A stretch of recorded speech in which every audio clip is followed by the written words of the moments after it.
What's up, everybody? Welcome into MLB DFS Live for Friday, July 30th. I'm your host, Ben Hustler, joined by Justin Bales.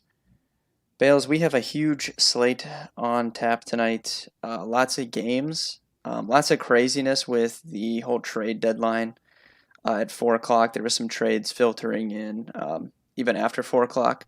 So a lot going on this slate. Tons of pitching options. I jokingly said to you before we started the stream here that I think you could play 17 pitchers tonight. Like, there's a lot of guys that I think you could consider in play. There's a lot of stacks as well, so there's a lot to get into. How are you feeling today? I really like the slate. I like any slate that kind of takes away chalk. But Yeah. the trade deadline was so crazy. I'm still just in awe of the Cardinals making the moves for Got Jay Happ and John Lester. And Yeah. I mean, if that's not going for a World Series, I don't know what is. They're innings eaters, man. They're gonna be out there pitching. It's great. Dude, it's honestly, I don't know how you it's could mind blowing. whatever. Lester has like the big name value, like even though he doesn't, but he does like in the MLB circle. But I don't know how you could watch J Happ pitch one time this season and be like, yeah, I need that guy. Let me get him to the team that did well. And everyone's going to hate it because they got rid of all their guys. Who cares? They're going to have to rebuild regardless. Chicago, dude.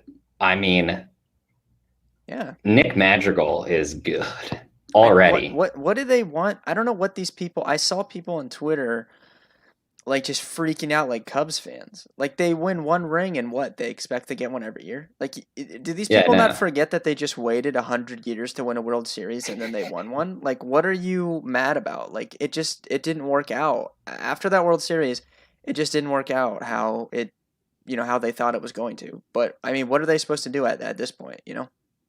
Yeah, especially because they're getting rid of guys that their contracts are up anyway. Like Yeah. they're going to have Chris Bryant was going to leave I mean, regardless. I know Chris Bryant was going to leave, but they've been mediocre for the last few seasons anyway. So what do you want to do? Re-sign them all to massive contracts and then just be, the same Mediocre thing that forever. you've been? Like they literally won a World Series. I don't like recently. I don't know what these people are mad about. Someone said that's just how Cubs fans are. That very well could be. But you just would think like I don't know. I guess because I'm in Cleveland, so like I've kind Yeah. of went through similar things. But like you would think if someone waited 100 years to win a World Series and then they won one, they'd be content for a little while. But apparently not. I don't know. It just doesn't make sense to me. The whole thing in sports, and I mean all sports. I'm not just talking baseball. And it's a fandom thing from everyone. Basically, most people do it.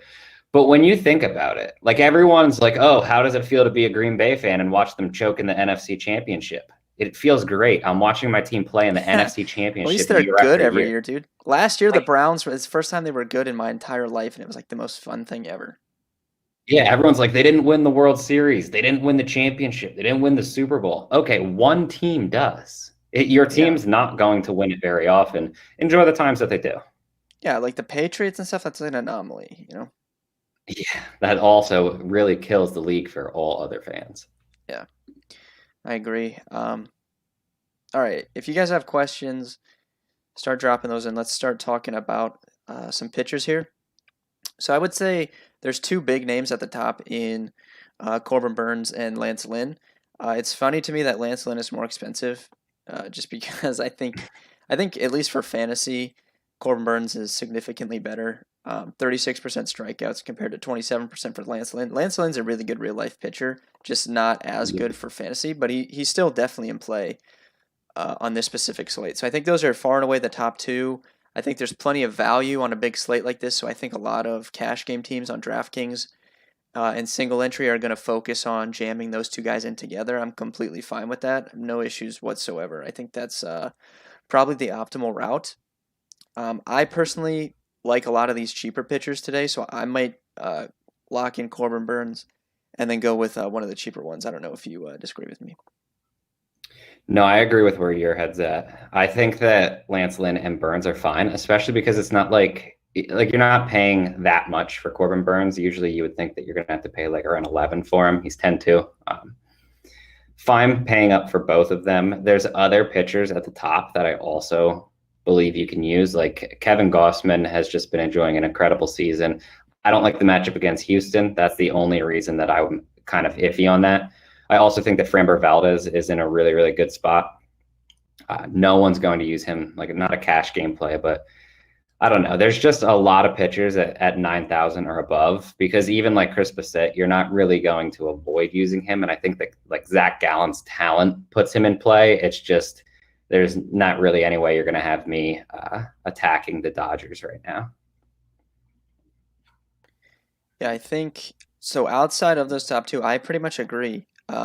Bassett, Gossman, um, Zach Allen, even I think all those guys are certainly in play for tournaments. I don't probably play enough lineups to get to those guys, but I don't dislike them. Like if you feel really strongly about one of those three guys tonight, like if you really like Chris Bassett, for example, you really want to play him tonight. I'm not gonna say you're wrong. Like I think he's gonna project well. Price point is completely fine. I have no issues with it. I just personally like Burns well above all those guys. I think he's $1,000 too cheap, and I don't worry a ton about ownership at pitcher specifically. So I'm just gonna be way overweight, like 100% Corbin Burns. I like Lancelin, but you can certainly play all those guys. Outside of that tier, I think another popular guy is going to be Jamison Tyon against the Marlins. I don't mind him at his price point. I think that price point's good. I think the matchup's good for him. He does have strikeout ability. I just don't know if I'm going to get to him because I like guys below him more than him, and they're like significantly cheaper. So I don't think that's someone that I'm personally going to play tonight, but I think he's going to be decently owned, and I don't mind the matchup at all. I completely agree. It's not someone that I would play as chalk. Like, say he wasn't projecting for like any ownership tonight, I would be in. I think that he's a good play. But when you have a Vegas line like he does, I believe Miami could have the lowest total on the entire slate. I think either Miami or Texas. Someone would have to fact check me on that. One of those two, I believe, have the lowest total. Which just when that happens, the pitcher is going to pick up a little bit of ownership because it's obviously projecting via Vegas that he's going to have a good outing. My problem is that Tyon's just not a great pitcher. I think his xFIP's like 4.75. It's really high, especially for the slate. So I don't think there's any reason that I would pay up for him over someone like Logan Gilbert, who's obviously mispriced on DraftKings.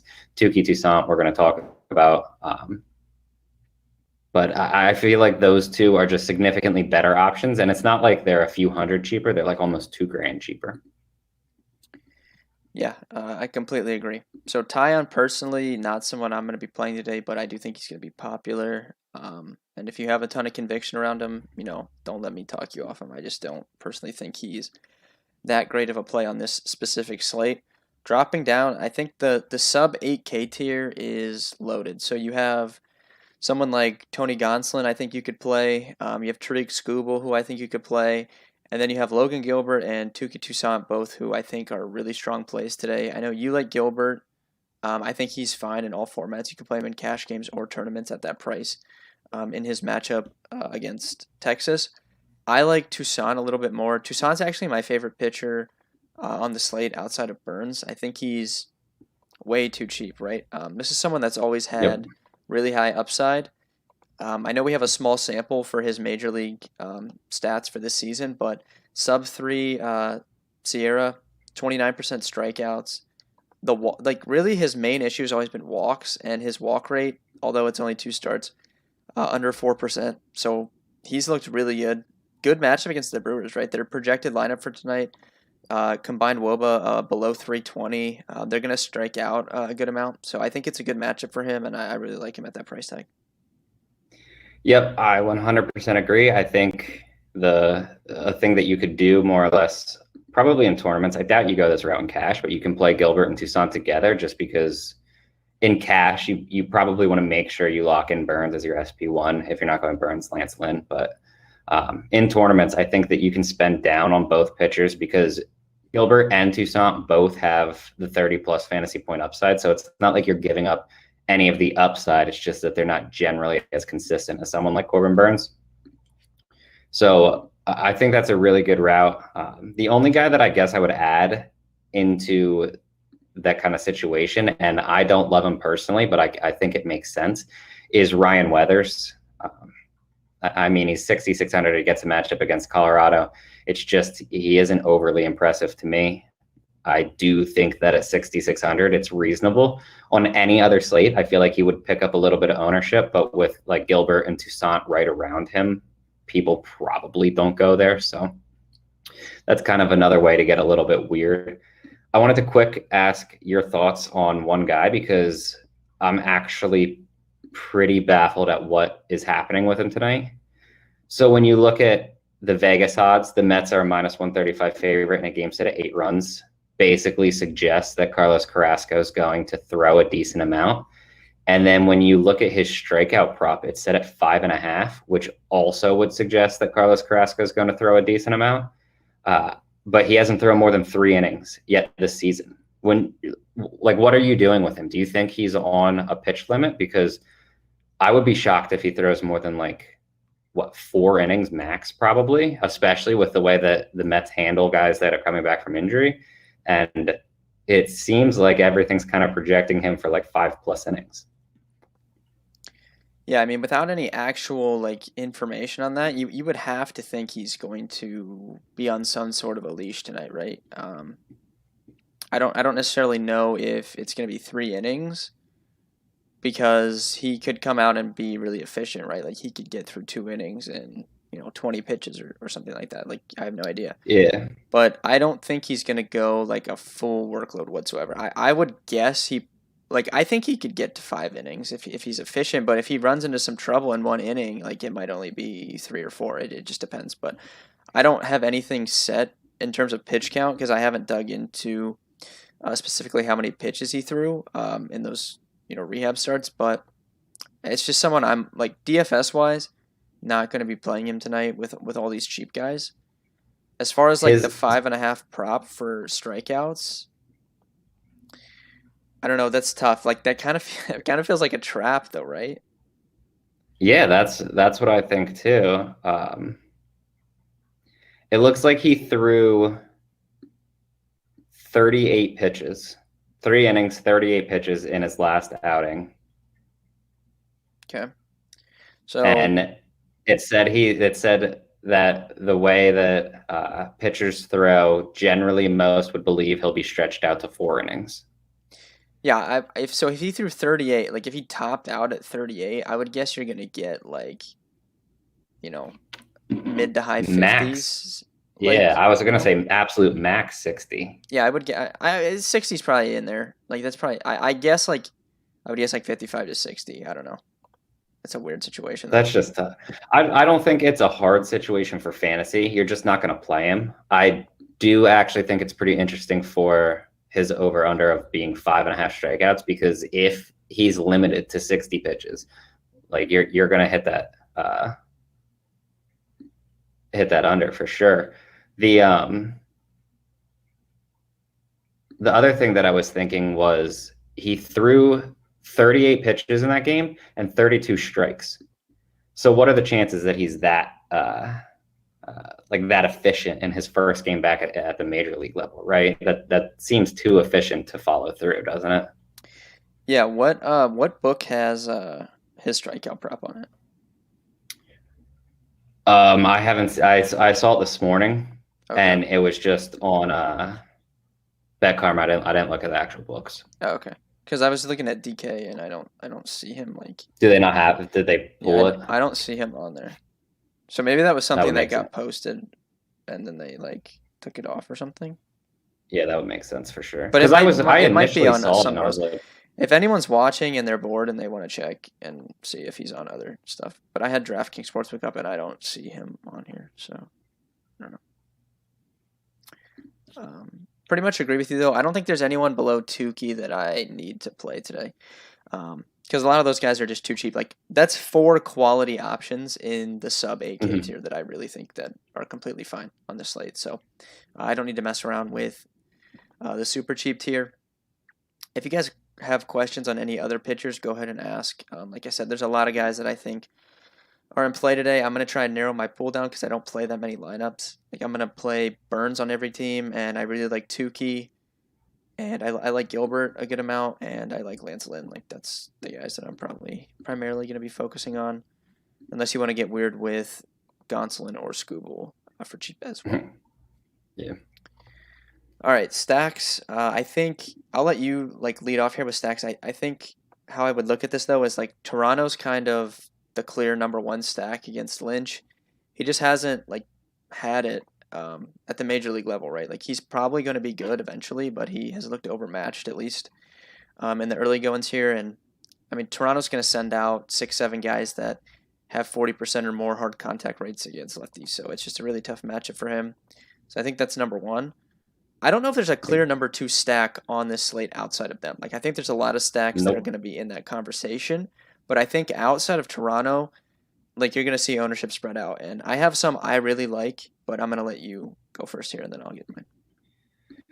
So I agree Toronto's the top stack. My issue with them specifically in cash is that everyone that you want to play is basically 5,000 or more outside of like, obviously you can use Grichuk. He's 4,800, so 200 below the threshold. If you want to use like Gurriel, even he's 4,600. So it's going to be very difficult to play Corbin Burns and, well, you basically can't play Burns and Lancelin and stack Toronto.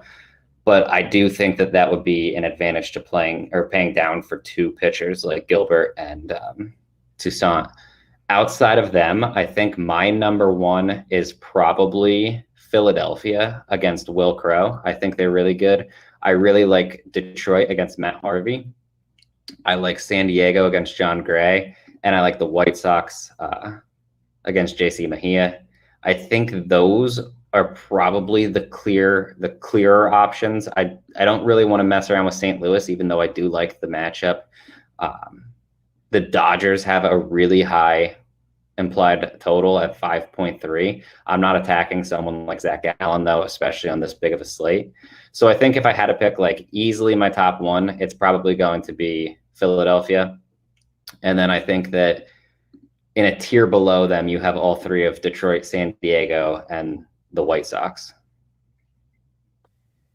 Yeah, so we're kind of on the same page here. I think if I was ranking the top four, no order, it would be Toronto, Philly, Chicago White Sox. So we're kind of on the same. San Diego's definitely up there. So I think we're pretty much on the same page here. My favorite one is the White Sox. Mejia, he like has looked decent at times, but his numbers against lefties are just so bad, man. 385 WOBA allowed, 302 ISO allowed. I mean, you can get Gavin Sheets and Yohan Moncada not even expensive. And then you add in someone like Brian Goodwin. And then if you're going to stack them, like you might as well, you could throw in Abreu and like a Tim Anderson or Andrew Vaughn, something like that as well. So I think the White Sox are actually my favorite tonight outside of Toronto. But I think Are you in general, really? we're kind of in the same page here. You're talking about the White Sox. Yes. You're talking specifically about lefties. Yep. And you're not throwing your boy in there. Who's my boy? Cesar Hernandez. Oh yeah, hitting he's second. Yeah. Oh, is their lineup out? I didn't even check. I forgot that they traded for him. Yeah, their lineup's out. He's hitting second. Let's see. It's Tim Anderson, Hernandez, Jose Abreu, Gavin Sheets hitting fourth. Yohan Moncada, Andrew Vaughn, Brian Goodwin down to seventh. Garcia at 8, and then Zavala at 9. Yeah, so we can go Hernandez, Gavin Sheets, Moncada, and you could throw Goodwin in there. People were not going to play Goodwin because he's batting 7th, but he's been super good against righties. So add those if you four do that, in. add Garcia too, and make it a 5, and you're getting Garcia low owned, and Garcia is an option. I know he's been struggling, but he does boast some upside, and he's super cheap. Yeah, or you can use Abreu as the 5th as well, I think. But 100% fine with this. Yeah, love the White Sox, man. Gavin Sheets, I'm playing. He will not be high owned. I'm playing him in cash games on DraftKings, like 100%. The more I think about it, you might have to play Carlos Hernandez. He's 3,500. Or Cesar Hernandez, not Carlos Hernandez. Yeah, Cesar Hernandez. This is like the problem I was running in earlier because I really want to play the cheap pitcher with Burns, but I mean a lot of these guys I like are cheap. Like it's easy to fit Lancelin alongside Burns because you look at these White Sox. Gavin Sheets is 3,300. Hernandez is 3,500. You get to the outfield. Tyler O'Neill is low 3K. Akil Baddoo is low 3K. I mean, Yep. there's so like outside of Vlad, like there's no one I feel like I have to put in my lineup in terms of like a spend up, and all these other guys are really cheap that you can make a really good lineup with. Be careful with Badu. He is up there now. He's 4-4. Wow, I'm shocked about that one. I thought he was a I little know. bit cheaper. I swear he It's was every cheaper. single Maybe I night was he's looking at like FanDuel. 3,200. Yeah. I might have been looking at FanDuel earlier. I think it was a little bit cheaper, but we could just you can add Gregory Polanco is really cheap. He's batting cleanup for the Pirates. I think you can use him as well.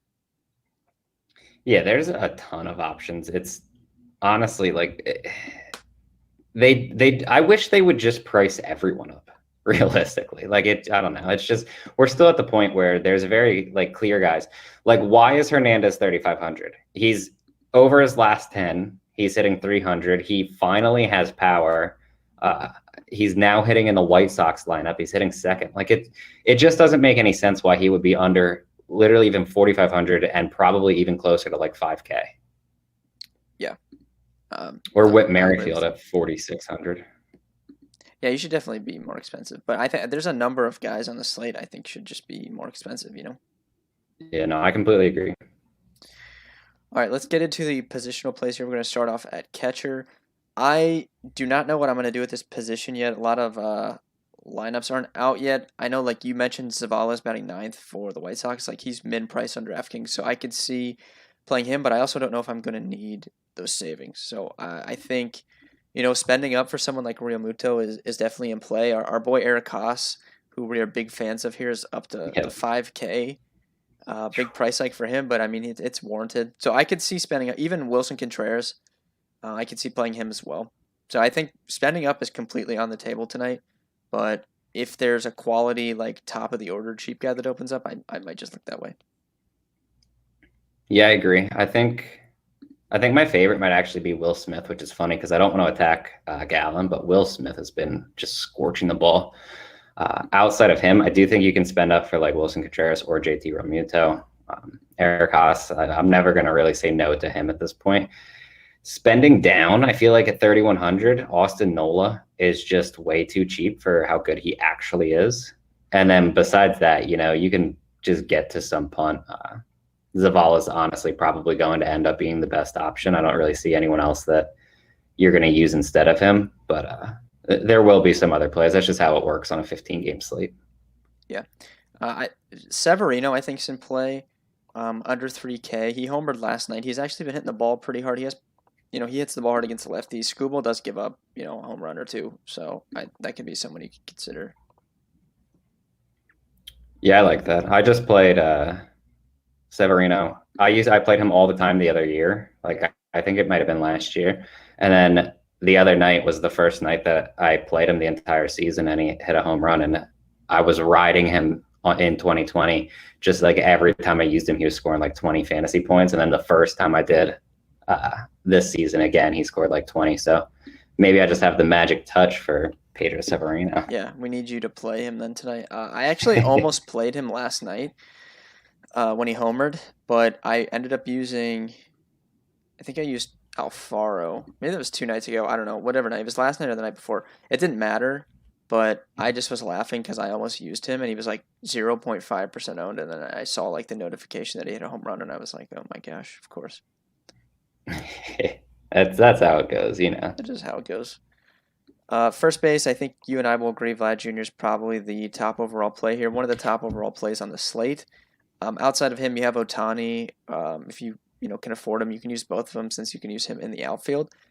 Outside of those top guys, what are you looking at first base? It's kind of funny because for all the stacks that I think are very solid, there's not too many players at like very specific positions that I love. Like third base, I think is absurdly weak. First base, outside of Vlad, I don't love a lot of people. I think Jake Cronenworth is 100% fine at 4,400. I think that's a little too cheap. I think Eric Hosmer, depending on where he is in the lineup, I would assume he hits fifth against a right-handed pitcher. I'm 100% fine with him. And then you have like Jose Abreu, Gavin Sheets. If you're spending down at 3,300, I think is the obvious option. And then just with Pete Alonso playing so well, I'm not really going to tell you no at this point. Or I believe that at like 4,200, Ty France is a pretty solid play just because he gets the matchup against a relatively weak left-handed pitcher. Yeah, we have to mention Joey Votto, 4,700. I don't know how you fade this guy right now, right? Like, I know he's Yeah, against Carrasco, but this he's dude's as on hot as anyone in fire. the league. Yeah. Um, he'll be in my player pool. I don't know if I'm going to play him. Most likely I'll just be playing Vlad here, and then I'll use Sheets in the outfield. Is probably what I'm going to be doing. But um, it's tough to fade Joey Votto at this point for sure. If you just look at his game logs, they're It's just stupid, dude. It's ridiculous stupid. looking. I know, and he's hit the ball hard all season. Like, he got unfortunate with that injury because it was someone that I was actually playing a good bit earlier in the season. But I mean, dude, it's crazy like what he's been doing the last like week and a half, really. Yeah, I completely agree with that. All right, second base. I'll let you lead off here. I think there's a ton of good mid-tier plays here, so I'll probably be going there. But I think we know where I'm going. yeah, especially with what we were talking about. But there are some good spend ups. If you want to use Max Muncy or Semien, someone like that, I do think there's some spend up options. But the mid tier is kind of loaded here. If you're spending up, Semien is the guy that I like. Outside of that, like I do believe you can use Max Muncy. I have no problems whatsoever with that, but I would prefer Semien, and they're basically the same price. I think you can then drop down. Like Jake Cronenworth is also second base eligible. If you want to play like Alcides Escobar, that's fine, but his price is finally up. I think that there's two options that more or less stick out way more than everyone else, and it's Cesar Hernandez and Adam Frazier, assuming Frazier's leading off for San Diego. I believe he was supposed to make his debut last night. I think he did pinch hit, but he didn't start because it was against a left-handed pitcher. I believe he's going to lead off for them. If that's the case, 3,300 for the Padres leadoff hitter, who's hitting over 300 on the season, is just a ridiculous price tag, similar to what Hernandez's is. Besides that, I guess the only other guy that I'm probably really thinking about here, and it's just because his price tag's a little bit too low, is Kike Hernandez at 4,500. Gets the matchup against Fleming, who's a lefty. We obviously know that Hernandez loves hitting against left-handed pitching throughout his career. So lead off for Boston, I have no issues whatsoever if that's where you want to go. But I feel like just because Frazier and Hernandez, their price tags are so low, Cesar Hernandez, you're going to want to get like Kike in the outfield.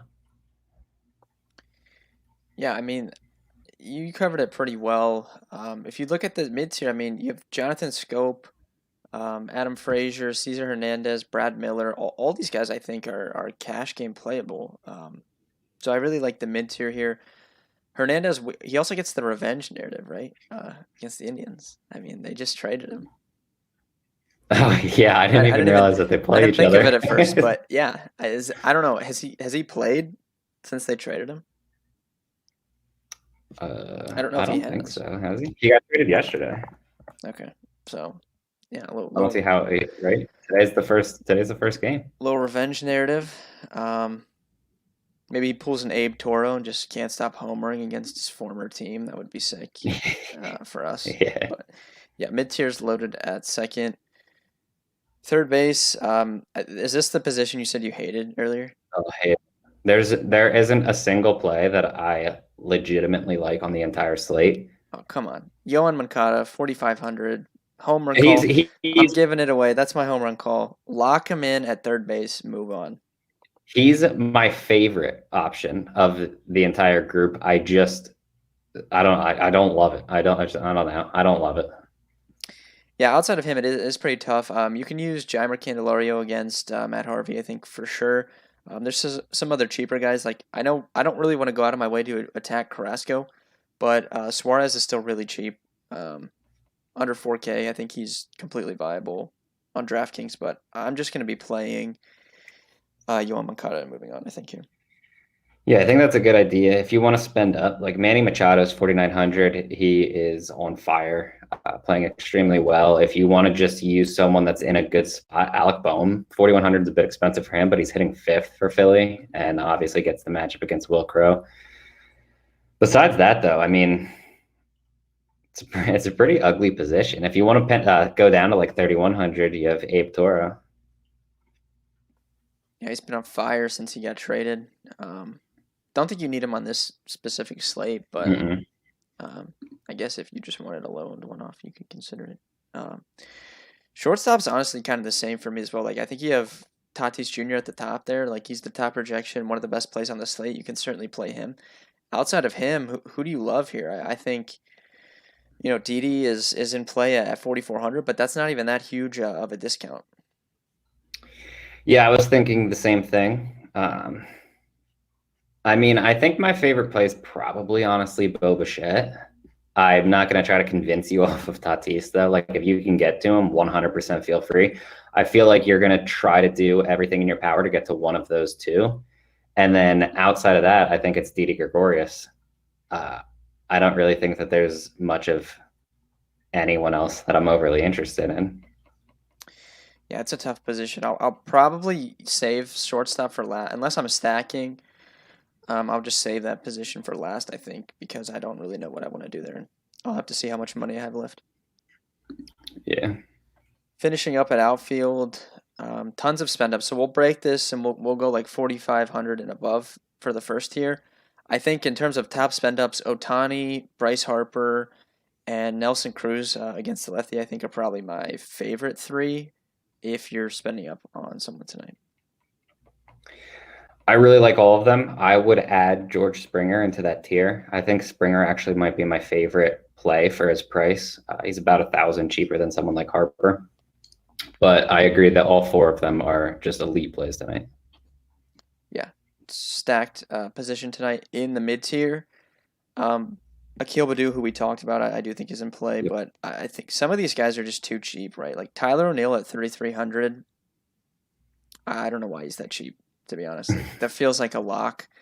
And then Yep. I like Gregory Polanco a lot as well at his price. It's only 2,500. So there's some really good cheap options here as well.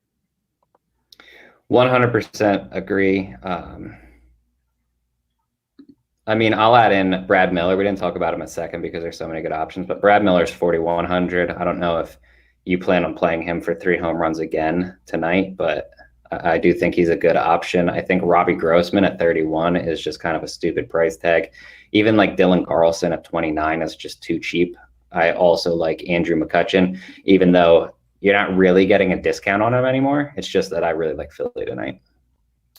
Yeah, so you're the Pedro Severino whisperer, and I'm the Brad Miller one, right?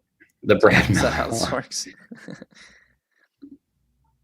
Dewan just said, "Don't forget about Brad Miller." Yeah, we didn't. He's I still feel like it's like I can't play him again because I played him for the 3 homers. Like I'll never be able to replicate that, and I just don't want to play him ever again.